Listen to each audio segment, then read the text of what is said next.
You do this better than anybody that I've ever seen. People want to buy goods from Airmail because they're curated by an organization that's run by Graydon Carter. People want to go to your after parties. If they didn't get into the Oscar party and they thought they were somebody, they were crushed by that. So what is it? What is the sauce that you are serving? I think any outshoot of your life should be organic to you and your worldview and your sense of design and your taste. We built up a reputation for doing things in a first-rate manner and of treating people really well. There's no trickery, and so I think that if we say this is worthwhile to read or to buy, we back it up with a history and with our guarantee that we approve of this. There's one other thing, if I can be brutally honest with you, there's one other thing. Your aperture focuses in, and it's one of veracity, it's one of truth. There's no mendacity in it. So if you think somebody screwed up, you write about it. I can't remember exactly what you wrote about Trump, but it was like some short-fingered, I don't know what the hell it was. Short-fingered Bulgarian. Bulgarian's fucking perfect. Yeah. I mean, you can't come up with, you like invented Sudoku before there was Sudoku. I mean, it's like perfect. But my point is you see it for what it is. And this is why people have anxiety around you, because they want you to see them as good. Well, welcome to Open Book. I am your host, Anthony Scaramucci. I am delighted today to have with me Graydon Carter. Graydon Carter is the founder of Airmail, but before that, he was the co-creator of Spy Magazine. He edited the New York Observer, and for 25 years, he was the award-winning editor of Vanity Fair. He's also the Emmy and Peabody award-winning producer of more than a dozen documentaries and one hit Broadway show. And Graydon, I have been following your career since I was 22 years old. I bought my first Spy magazine on the train from Long Island as I was heading into the city, trying to get myself a job. And you were probably beating up on Donald Trump at the time, which was actually quite funny. But the book that we're going to talk about today is When the Going Was Good, an editor's adventure during the last golden age of magazines. But how did it all start? You're a Brit, right? But no, first of all, Anthony, I'm so honored to be here with you. And I love your other podcast as well, as you know. No, I'm Canadian. Canadian. Okay. Yeah. So where did you grow up? In Toronto? Where? I grew up in Ottawa, which is the capital city. It was considered one of the snowiest, coldest capital cities in the world back when I was growing up. And strange enough, half our culture came from the United States and half came from Britain, with a lot of Canadian hockey thrown in between. And how'd you find your way down to New York? Well, I was in college, and I happened upon this office where a number of young people were with typewriters, and they were setting up a literary and political magazine. And the University of Ottawa, they'd given them office space and a grant. And they asked if I would like to join them. And I said, sure. And they said, well, we're looking for an art director. And I said, well, I can draw. And they said, great, you're the art director. And so I don't know if you've ever been involved with a small magazine, but they're bitter little circles of concentric hell. And everything's fighting over everything because the stakes are just unbelievably low. Yeah, well, that's Washington, Graydon. That's Washington. Exactly. That's why they pick each other's eyeballs out, because they're tiny stakes. Well, the stakes are higher in Washington than they were at this little magazine. Not for some of these aides. It's not. Trump did have a good line. He said to me once, and by the way, he said this to me on a Wednesday, Graydon, and I know because I was only there for one Wednesday. He said to me, they'll pick your eyeball out with an ice pick. They'll drop it in a martini glass and still talk to you like nothing happened. Well, he's doing that now. So yeah, well, no, he's a machete. He's got a machete. Yeah. So all right. So anyway, why magazines? Because you're a Renaissance man. You've built businesses. Why magazines? Because if you grew up in Ottawa in the 1950s and 60s, magazines told you about the world outside your cold windows. And more so, like magazines tell you about the way we live now. Newspapers tell you about the news of the way we live now. And magazines back then, like the New Yorker and Esquire and Life and Look, were my sort of passports to an outside world. So I'd never worked in a magazine before I became the art director of this one. And then gradually I became the editor. And it did nothing but lose money. It wasn't particularly good. Nobody had worked at a magazine before, which was painfully evident to the readers, certainly. But it did get me a job at Time magazine in New York in 1978 as a writer. And that was the beginning. That was the beginning of my life in a way. But Time in those days was it was such a dominant magazine. I think there were something like 800 people on the masthead. It had a weekly circulation of 4 million. When I got there was people like Walter Isaacson, Michi Kakutani became the chief book critic of the New York Times. Frank Rich, who became the New York Times chief theater critic, and later a successful producer at HBO of Succession and other shows. Evan Thomas, who became a famous historian. My partner at Spy, Kurt Anderson. My partner at Airmail, Alexander Stanley. Maureen Dowd. I mean, you could go on and on. Do you remember Hugh Sidey?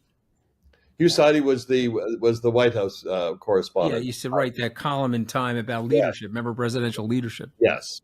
So I've never met him because he was down in D.C. all the time. Yeah. But anyway, that was my first introduction to New York, and I dreamt of moving here, and I was very excited to be at Time among people who were so incredibly smart and talented. Well, I grew up out on Long Island. I don't know if you'd recognize the name Publishers Clearinghouse. Of course. Okay, so I grew up about 2 miles from Publishers Clearinghouse, and my best friend from home, his mom was like a clerical assistant there. And so when I went to college, she gave me a gift. She said, here are 60 magazines. I get the magazines for free. I'm going to give you a yearly subscription to 60 magazines. Wow. Unfortunately, Playboy and Penthouse were not on the list, Graydon, because you remember that era as well. But anyway, that's how I got introduced to Time magazine and Newsweek, Forbes, and of course Vanity Fair and others. And so I'm in your era. I'm a magazine lover to this day. I love holding it in my hands. Me too. But for people that didn't grow up like we did in the magazine era, give us a little bit of the romanticism of the magazine era in the world. The color, the placement, the pictures, the Demi Moores, Well, first of all, they were owned by people who loved and operated by people who loved magazines. I worked for Henry Grunwald at Time magazine and for Cy Newhouse at Vanity Fair. And the magazines were hugely profitable. They were expensive to put out, but hugely profitable.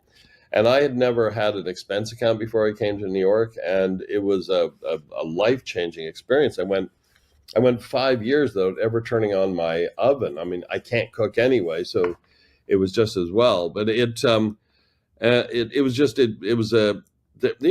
because magazines, they were very much a center of the culture, and they helped not only report on the culture, but drive the culture. And as a result, they attracted the best and the brightest. What later went to, .com startups and to Wall Street came to magazines in those days. And it was exciting to be around such, energetic, intelligent people, and to have the wherewithal to do any kind of journalism that you wanted.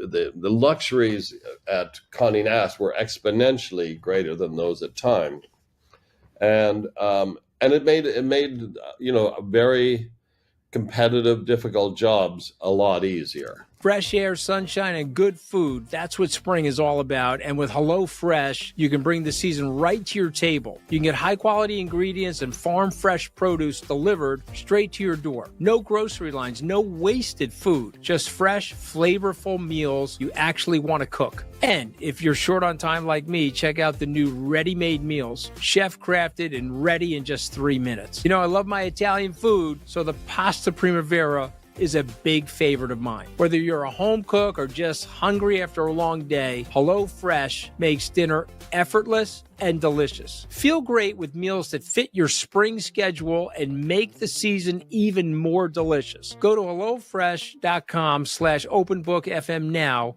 to get 10 free meals with a free item for life. 1 per box with active subscription. Free meals applied as discount on first box. New subscribers only. Varies by plan.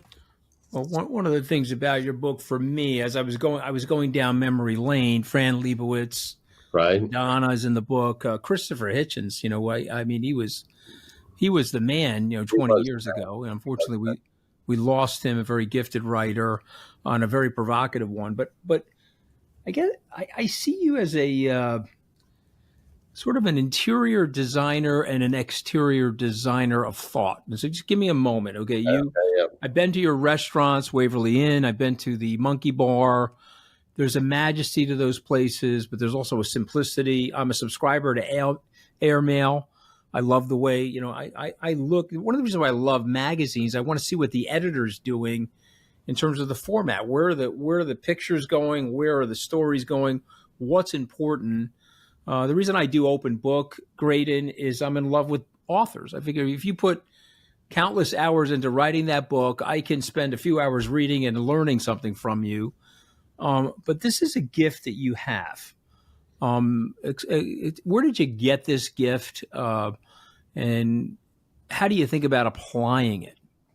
Well, I'm not sure it's a gift. It's a loose skill that's built up over years. I mean, my job now at Airmail is not appreciably different than my first edit when I was a first editor, which was 52 years ago. It's the same job essentially. It's just I do it a lot better now, and I have skill sets that I didn't have then at all. And then there's sort of like a choir master. You're trying to bring all these disparate voices together in a single issue of something to sort of be in rough harmony with each other. They could be, altos and sopranos and everything. But the fact is you try to work it all out in harmony. And an editor's chief job when he's talking to a writer is to say, Anthony, this is the single most important story you've ever done. And then you go out and you work on that story for 2 or 3 months, and you come back and we line up the photographs and the research and the legal review and the fact checking, and then we publish it. And then for me to come back to you 4 months later and say, no, Anthony, this is the single most important story you've ever done. And that's basically, an editor's job is a lot easier than a writer's job. And it's a very gratifying career especially during this incredible period. Yeah, we're going to get to the period in a second, but I want to have a little bit of build up for our audience. Tell us what the Carter pick is. I found that so fascinating. I don't know what that means. Well, in your book, you write about iconic writers, and somebody said to you that if you're picked by Graydon Carter, it's a sign of grace. It's almost like an award, if you will.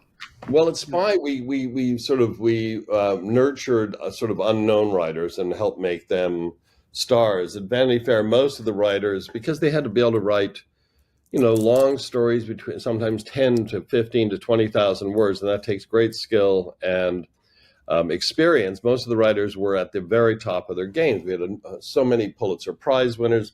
I had people like David Halberstam and Michael Hare and Sebastian Junger and Maureen Orth and Marie Brenner and Michael Lewis. I mean, it was incredible. And then I had incredible essayists like Christopher Hitchens and Gore Vidal and James Walcott. So, and then I had a stable of photographers that was probably unmatched since the glory days of Life magazine. I had, Annie Leibovitz and Helmut Newton and Bruce Weber. And so, as I got comfortable in the job, I learned what I could do with all this talent.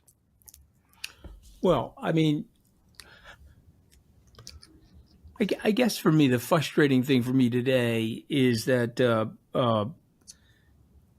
gas is down in the tank for magazines. We see them in the newsstands. Very few people are reading them as much. I have to confess to you that if I'm reading a magazine, it's likely on my Kindle or it's on my iPad. It's no longer there for me.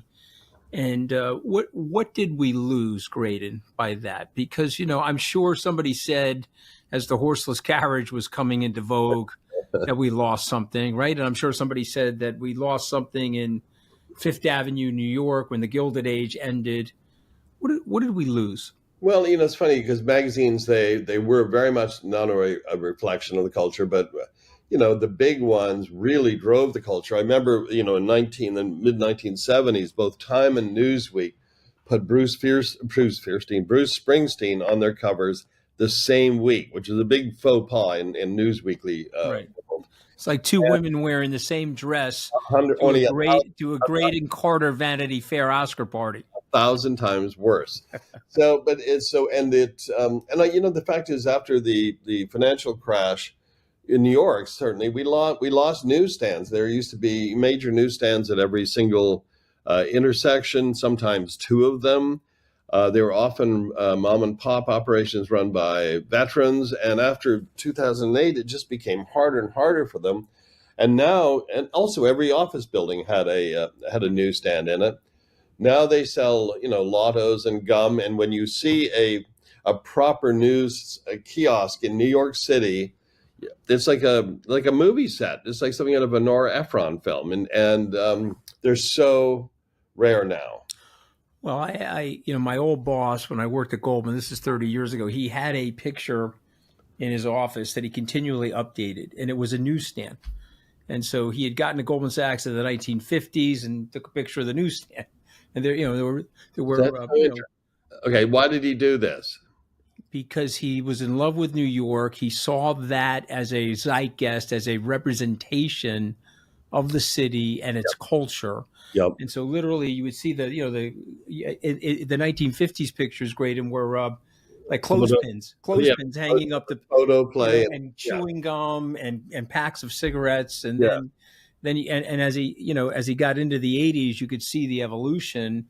But you were in what you call the golden age. And I believe it was the golden age because it was a proliferation of talent, volume, and interest. And both of us are old enough to know when Life died. It was sort of like December of 1972, Life died. And I remember my parents being saddened by that, but little did they know that they were coming into a golden age.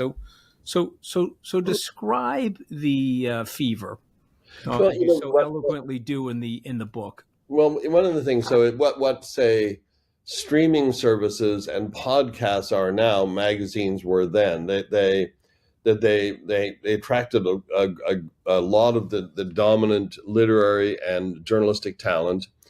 They were evident everywhere because of newsstands, even in cities that were not as large as New York's, and they were they were available all across the country. Vanity Fair was available all around the world in the same form, and if you were living in Paris, Vanity Fair would give you the worldview of editors operating out of New York City, and because New York is New York and the center of everything, at least certainly to us, that it had exponential influence and weight, and they were thick. They were great value. You just pay, I can't remember what you used to pay for a copy of Vanity Fair, like $5, $6, but some of our issues would be 450 pages thick with 150 pages of editorial and 300 pages of advertising, and the advertisers, they paid dearly to be on the magazine. They paid upwards of $100,000 a page. It was profitable, and we had outsized influence. I mean, there were major newspapers like the Times, the Washington Post, and the Wall Street Journal. But magazines had a special place, and they still do in a way. I think that the Atlantic and New York and the New Yorker are still very strong. Mm-hmm. And The Economist you would never know there was a recession picking up a copy of The Economist. Yeah. So it's still there. You just need owners who care about what they make and who are willing to invest in the product they make. Yeah, but it's different though. Honestly, it's different because I get The Economist on my tablet. I used to remember the smell of Vanity Fair, the ink, right. and I remember the freshness of it in my hands. Well, and the perfume ads, because the perfume ads, you'd open a lot of perfume, exactly, all of that stuff, even the Armani masculine, cologne ads. But the thing you did, which I know you're aware of, but I'm just going to say it out loud to you. For a younger person, me in the 1980s, when I was in my mid-20s, I had no idea what the Allen and Company conference was. You taught me that. I had no idea what the establishment was and that there was a need for a new establishment. Remember, Right. like you, I'm an outsider. I grew up in a blue collar family out here on Long Island. And I sort of felt like when I picked up Vanity Fair, you were scaling me into a different, almost like at a different electron orbit than I was in. Were you aware that you were doing that for some of us, or what was the genesis of the editorial ideas behind what you were doing? If I was in Canada at exactly the same day in the 1980s and the same age as you, I would have felt exactly the same way about Vanity Fair. And I think that I didn't have that most of the time. I'll be honest. It wasn't about crafting the great magazine or anything like that. It was just desperately trying to hold on to my job. I have 5 kids, and also a golden age is the golden age because there's a lot of competition. When the Hollywood had its golden age, Columbia, Paramount, Fox, MGM, they were all phenomenal in those days. So during the magazine golden age, which probably stretched from the 1970s through the end of the aughts, everything was good. Gardening magazines, good. Cooking magazines were good. Sports Illustrated was an incredible magazine. ESPN magazine was an incredible magazine. So you just had a lot of competition. So there was never a moment where you could sit back and say, oh God, we did it. It's all good. Couple of real iconic pictures that I want to ask you about. So the one was the Demi Moore picture. Before my time. That was just before my time. But I thought when she was painted, that was your time. No, that wasn't my time. No, still before your time. Okay, yeah, before my time. So yeah, that was 91, the Demi Moore naked picture, right? Yes, and I came in 92, and I had a rough. I'll be honest, I had a rough first couple of years because we had at Spy Magazine we'd made a lot of fun of the writers at Vanity Fair, of the editor of Vanity Fair, and of its. You wrote about it in the book that you had a rough start. The Tina Brown loyalists were sort of pissed at you, right? Well, I didn't fire anybody at first. I wanted to see if I could bring them around to my way of working and thinking. And I like a drama-free office. I like people to work together and to respect each other's talents and to say please and thank you. And so for the first 2 years, it was pretty grim. I wouldn't even bring my children into the office. But I finally zeroed it, and most of the leftover staff was basically there just to report my inadequacies to the outside world at dinner parties around New York, and they did, on 1 week after being there for 2 years, and I'd only fired I think one person before in my life, I fired 3 troublemakers in 1 week. And then things started changing. The office became more collegial and cordial, and we all worked together basically hand in hand for the next 23 years. We lost almost no major senior staff members during that period. Well, I mean, it's funny you say that because when you're merging or you're joining a new entity, you've got to get either the culture right or you've got to replace parts of the culture. I bought a company. It was sort of a division, I should say, from Citibank. And the good news is the senior guys are still with me 15 years later. There were a couple of people, unfortunately, we had to remove. Of course. So I totally get it. Let's talk about Annie Leibovitz for a second. How would you describe Annie? And I got to tell you a funny story, if you don't mind. Go ahead. I met Annie through Bill Maher. So I was on the Bill Maher show. Bill and I owned a piece of the Mets together after I was summarily fired from the White House. Trump didn't know this. Okay. Yeah, so Bill and I, he was calling me Tony Soprano on the Potomac. I think he called me a Jersey Shore cast member. But people, I didn't mind. I mean, I was getting lit up on Saturday Night Live. I took the opposite approach of everybody. I just went on all the shows. I leaned into it, and Bill and I developed a friendship. He invited Annie Leibovitz to the suite together. We were at Citi Field. And even though I had already rebuffed Trump at this point, the fact that I was once with Trump, I had a cancelization on my forehead. She really had nothing, no bid for me. No, I think she's a diehard Democrat. Yeah. Even though I was serving hot dogs and corned beef and all kinds of, she had no bid for me. But I think she's and I mean this sincerely, I think she's one of the most talented people out there. So tell us about your relationship with her and some of the art that she did. and Well, she was one of the great. photography art, I should say. Oh my God, she's one of the great assets of the magazine, probably the greatest asset. And I'm each, when I did, we eventually invented two tentpole issues. One, the Hollywood issue, which was Cy Newhouse's idea, actually, not mine. In fact, I resisted it first. And the second, the New Establishment issue, which came out in the fall. And that was largely David Halberstam's idea. So, but I had this incredible asset in Annie Leibovitz to be able to photograph what we were trying to tell orally and on the page. A great magazine is a combination of words and images, and Annie was our principal photographer, and she can shoot sort of middle-aged white men and make them look much more epic than they really are, which was a great advantage. And eventually, having your portrait taken by Annie was a symbol of achievement in America, the way being painted by Van Dyck was in previous centuries. And I watched. It took a while for her to come around to shooting group shots. I love group shots. They sort of tell you the history of something at a time. And at first she resisted. She thought it was a sort of cheap trick.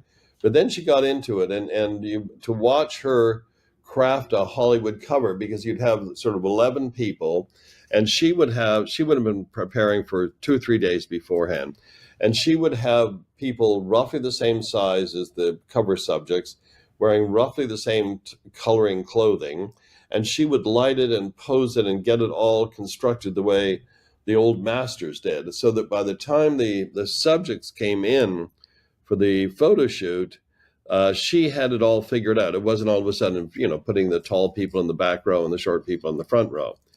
And it didn't always go smoothly. One point I wanted to shoot all the living Bond girls, and so this took about 3 months to pull together, and we managed to get them all. Except we were missing one, and it was this actress, French actress named Claudine Auger, and I don't know if you remember, but she shot her husband, a very famous American Olympic skier named Spider Savage, and she was a big thing at the time. But I thought, oh no, we have to have her. And so the woman who works with Jane at the magazine, Jane Sark, works with Annie at the magazine, Jane Sark, and she said, okay, I finally found her, but she wants to be flown over by the Concorde, and she wants to stay at the Carlisle. I thought, God, we've worked on this for 4 months. We've spent so much money on it. Anyway, I thought, okay, let's do that. So we fly her over in the Concorde. We put her up at the Carlisle. The day of the shoot, Jane comes into my office and said she won't leave her hotel room. I said, you've got to be kidding me. And she said, no. She said, no. She refuses to come out. I said, look, we need Claudine Auger for this shoot to make it complete. She goes, wait a minute, Claudine Auger? No. This woman's Claudine Lange. So this is a different actress. This is a woman with her. This is also a French actress, but it wasn't the one we were looking for. And so I said, we'd flown this woman across the Atlantic. I said, you've got to tell her she's going to have to check out at the end of the day, and we'll fly her back business class to Paris. So they don't always go smoothly, but we story. I mean, over the decades, we produced some amazing group shots. Well, I mean, no, I want to talk about one if you don't mind, and because based on my experience with Annie Leibovitz, the picture that she took of the Bush administration, which I think is probably one of their most famous pictures, okay? And this was, I think the title of the article was "The Path to War." Yes. And it was a picture of Bush with Rumsfeld and Card and Cheney and Powell. I know you remember the picture. Yep. I mean, she had that picture helped Bush, by the way, my opinion. Yeah, I know. So what tell us what went down there? I think, it took a while to wrangle them to get them all into one room. This was before the invasion of Iraq. Yep. And it was, probably a ham-fisted way of showing American resolve after 9/11. And people were scurrying around especially journalists trying to figure out how to report on this and figure out the way forward on this. Anyway, the funny thing is the big difference between Republicans and Democrats is Republicans are really down. They're sort of buttoned down operations. After that, I got one of the few thank you notes from a cover subject from Dick Cheney, and I thought, okay, that's the way they do things. I no don't think question. No, a Democrat. to this day, he'll write me a note thanking me for supporting, his daughter Liz in the whole Trump debacle. So he's very. I respect. He's very formal like that. But I think I just want you to react to this. Okay, I read the book. I followed your career. I'm a huge fan. I remember before I got to know you, Graydon. I was wangling my way into the Waverly Inn. When I had to get a reservation there. Not that. I remember taking my wife there and feeling so cool that I was in there. And then, of course, you need your own restaurant. And I had my own restaurant. I do. And finally, I have my own restaurant. But I also, you probably don't even know this, but my 5th, 10th, 15th anniversary parties were at the Monkey Bar because I'm in 527 Madison, and I've been there for 20 years, which is right there. And I know all the doormen at the Monkey Bar, all the doormen at the hotel, and you did such a beautiful job there, and I have such good memories of your restaurants. But I want you to react to this. There's something that you did, and you probably are aware of it, but you may not be aware of it. And so I'm going to say what you did, and then I want you to react to it. You had Hollywood abuzz. What is Vanity Fair thinking? You had politics abuzz. What is Vanity Fair thinking? You had Wall Street abuzz. Okay, again, the Allen and Company conference would be an example of that, but also other articles that you wrote about Wall Street titans and the hedge fund industry and other things that were going on. And it felt like if you got the check mark from Graydon Carter and his team, it helped your business, it helped your career in those different genres. And by the way, Jeff Berg is a friend of mine. I think you remember Jeff Berg. I was at the Allen conference when he told me that I guess he had gotten, I don't know, a fairly big position in your Hollywood new establishment category. And he thought it was, he's a grown man, worth, lots of money, Graydon. But he was just thrilled that he was on your radar and on your list. So, and again, I'm not trying to flatter you, sir. That's the facts. So I want you to react to that. How did you manage that? How did you become the guy that the guys and the girls wanted to be in your field of vision? Not through intent, in a funny way, because we weren't part of any of those worlds. We weren't part of Wall Street or Washington or Hollywood. Sometimes having a second party validation is often worth more than somebody within the inner circle. So one of the things we did in Hollywood is we told, the story of glamour back to Hollywood.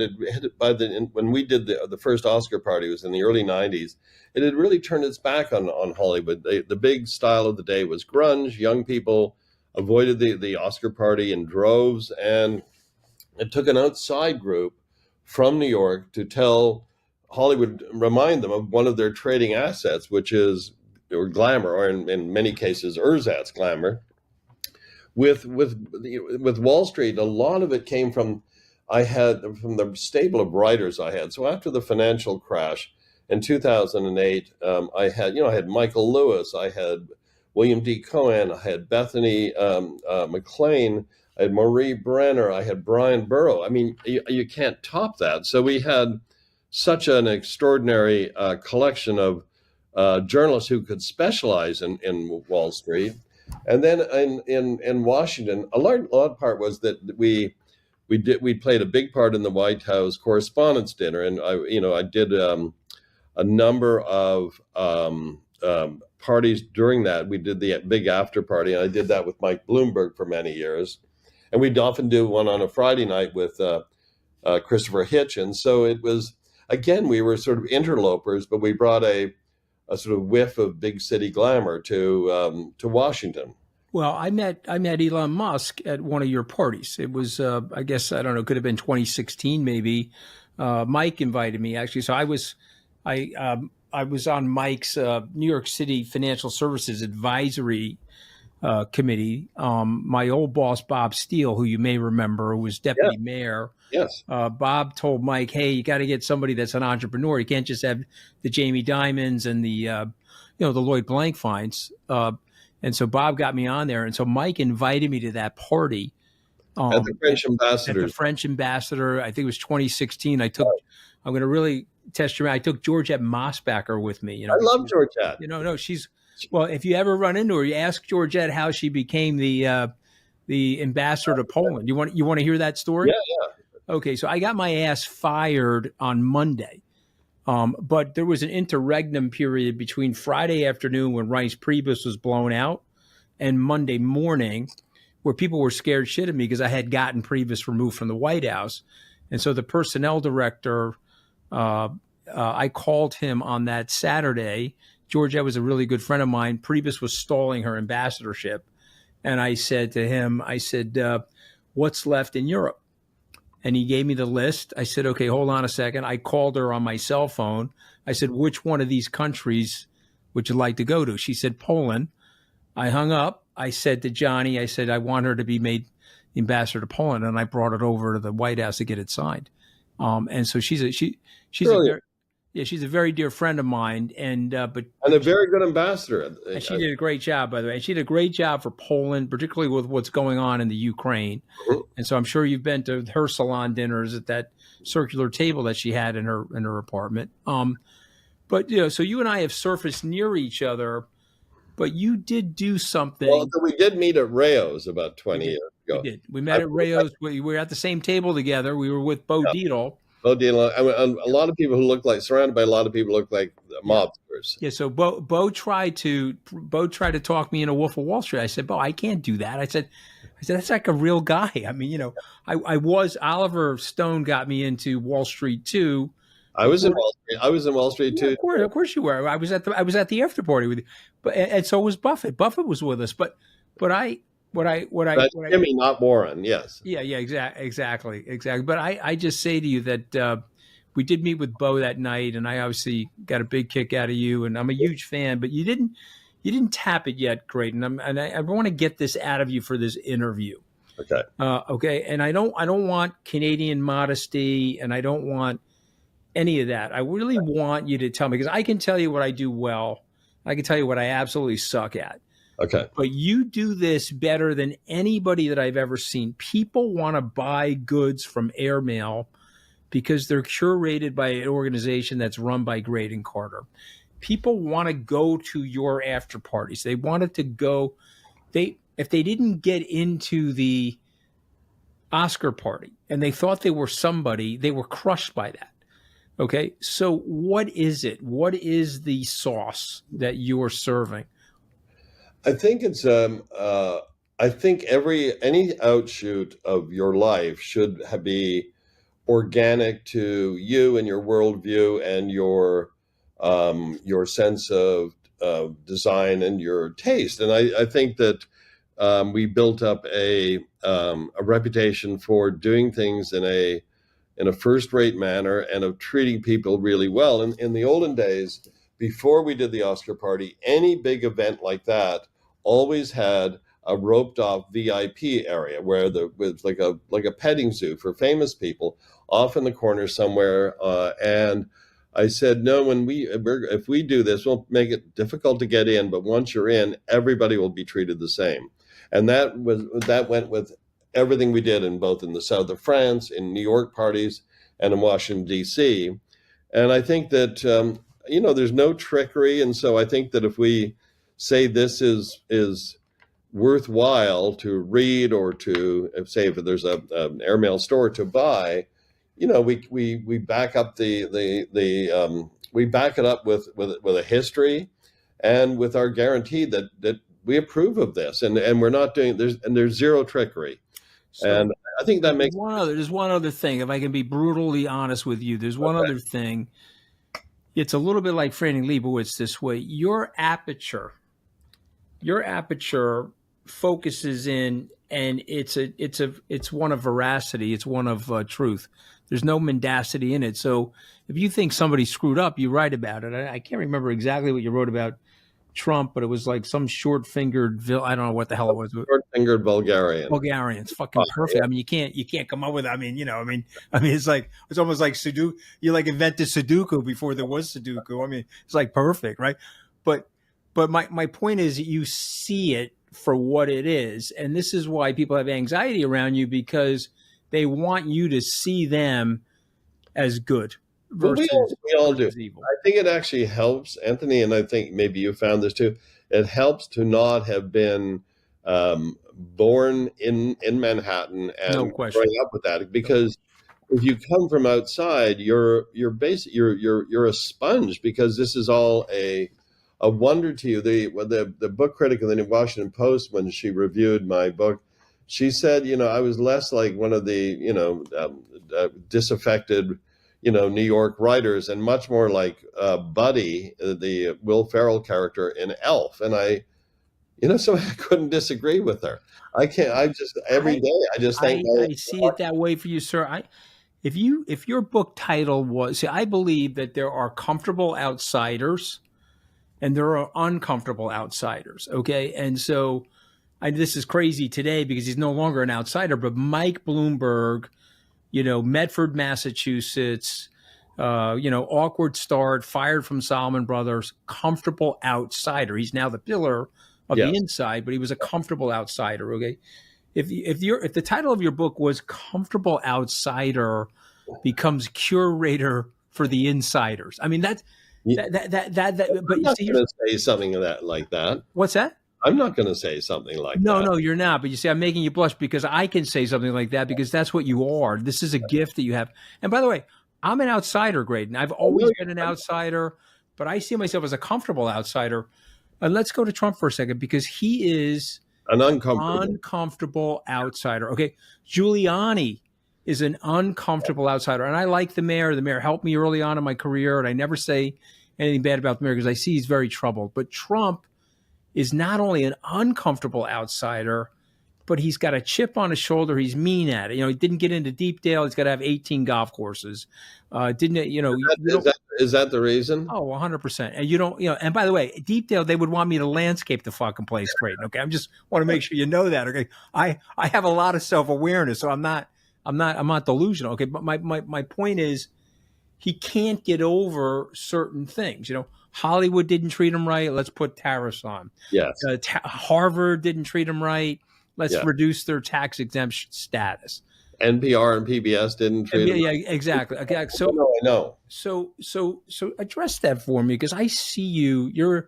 Let's face it, you're an insider now in many ways. I'm an insider now in many ways, but we still identify, I think, as comfortable outsiders. Am I wrong in saying that? No, I think you're completely right. I mean, I think that maybe people born in the city, whether it's Los Angeles or Paris or London or any major city, the ones who were born there and stayed there, they may not have been the sponges, but they never will experience the outsider thing. And I actually think outsiders see so much more, no question, than people who live in. In New York, certainly, editors who have made their mark in New York, like Harold Ross or Harold Hayes, Henry Grunwald, Henry Luce, they came from places far away, whether it's Denver or Aspen or China or Luce came out of China, right? He was born in China. Yeah. Right.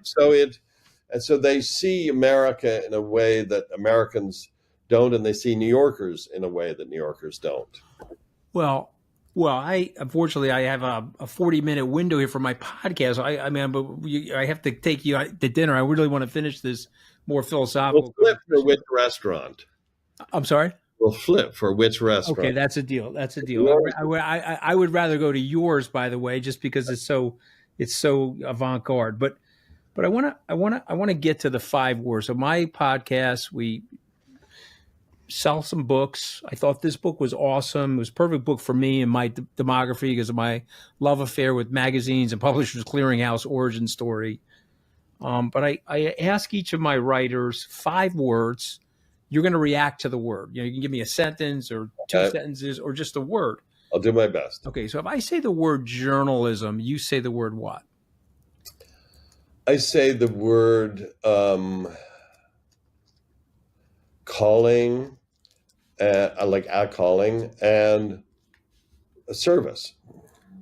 See, it's interesting. So when I hear that word, I hear freedom.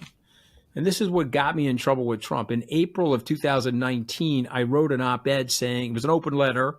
I said, "Dear Mr. President, the press is not the enemy of the people." Because not only is it checking power, but when we teach our children to speak and think freely, they go on and create Facebook. They become the editor-in-chief of Vanity Fair. They create Skybridge. They create an iPhone. When you teach the kids that they can't say anything about dear leader, now you got them in a box. They got to steal our intellectual property, or they go to an internment camp for re-education. When I hear the words journalism, or I see a journalist, I think freedom. That's why when I was getting lit up coming out of the White House, never bothered. My attitude was, that is the job of the journalist. That is the job. First of all, your answer is much better than mine. That's number one, which is a shame. No. You said it. It's like a calling. It's a service. Your time at the White House, actually, you sort of, that kind of made you. I mean, it made you not just another, Wall Street success story. Yeah. It made you a cultural figure. And it gave me a platform. It definitely gave me a platform to at least provide my analysis.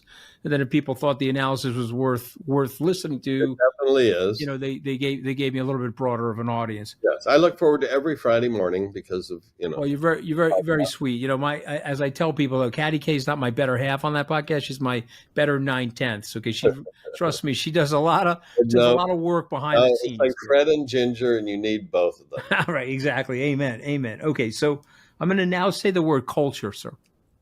Culture. I think the culture is the texture of the life around you, that it is, whether it's pop culture or high culture or middlebrow culture, it's what separates one country from another. Yeah. So I'm sure you have a better answer to that. No, not that I have a better answer, but I just want to test my answer on you. To think of all these things. I did, but I want to test my answer on you, because I think the culture is actually tied to the journalism. It's actually tied to the freedom, because if you have the freedom, you have unbelievable latitude in the culture. There's a reason why the Chinese don't produce international iconic pop stars. They hem these people in, but you can put a nose ring in your nose somewhere in Toronto or New York, or a tattoo weirdly on your face somewhere in London, and sing an outrageous song, and you become an international star. It has to do with the freedom. Am I wrong in saying that? Yes, I mean, that would be an element. At the same time, a lot of great culture is created during periods of oppression. Oppression. But good point. The greatest in America, I think the greatest cultural period was between the two wars. The end of World War I and the beginning of World War II. And the greatest period for movies, for mysteries, for literature, the Great Gatsby, clothes, for cars, for architecture, for Broadway, everything. I mean, it was just, that was the greatest, one of the great times. Really well said. Really well said. All right, so third word. Okay, you ready? So you're going to do this better than me again. No, I'm not even going to answer this one. Okay, just the third word. I'm just asking. I'm testing my theories on you. Power. What? Power. Something that should be used carefully. Yeah. The more carefully you use it, the longer you'll have it. So well said, and it has to be used judiciously. I always when I hear said judiciously rather than carefully. See, you're better than I am. No, I didn't mean. Well, I just decentralize. When I hear the word tower, I think of decentralized. Okay. You can't have too much power, Graydon, because if you do, your brain gets skunked. Absolutely, right? It gets corrupted by the power. So you have to. The founders had it right. You gotta flatten the system. Well, we're not there right now, but anyway. Yeah. Well, we're not. No, we're out of control. All right. Okay. 2 words for word number 4. Vanity Fair. I say Vanity Fair. You say what? Well, I mean, my employer of 25 years, but also, it came from Pilgrim's Progress, and it was about the parade of the, each era produces a parade of figures. The 80s was very different from the 90s. No question. And Vanity Fair was, I think, the vessel to report on and all of that and the characters in those parades. Yeah. I mean, beautifully said. Okay. Last word. I'm going to give you the last word. I'm not going to say any word after this. Okay. Yeah. Graydon Carter. I say the words Graydon Carter. Very fortunate, blessed by the people in his life, and losing his hair as we speak. Listen, I can help you with that. I'm an expert on this shit. Are you really? Yeah. Oh, no, 100%. I mean, offline, I'll tell you exactly what you need to do. You've got the most beautiful head of hair. I just want to run my fingers. This is 61 years of like hard work in health and beauty. I just want to run my fingers through your hair. Well, I am so delighted to have you on, and I really appreciate it. The amazing Graydon Carter. The title of the book is "When the Going Was Good: An Editor's Adventures During the Last Golden Age of Magazines." And hopefully you and I will enjoy many golden years ahead, you and me, Graydon. But I really appreciate you joining us today on Open Book. Anthony, thank you so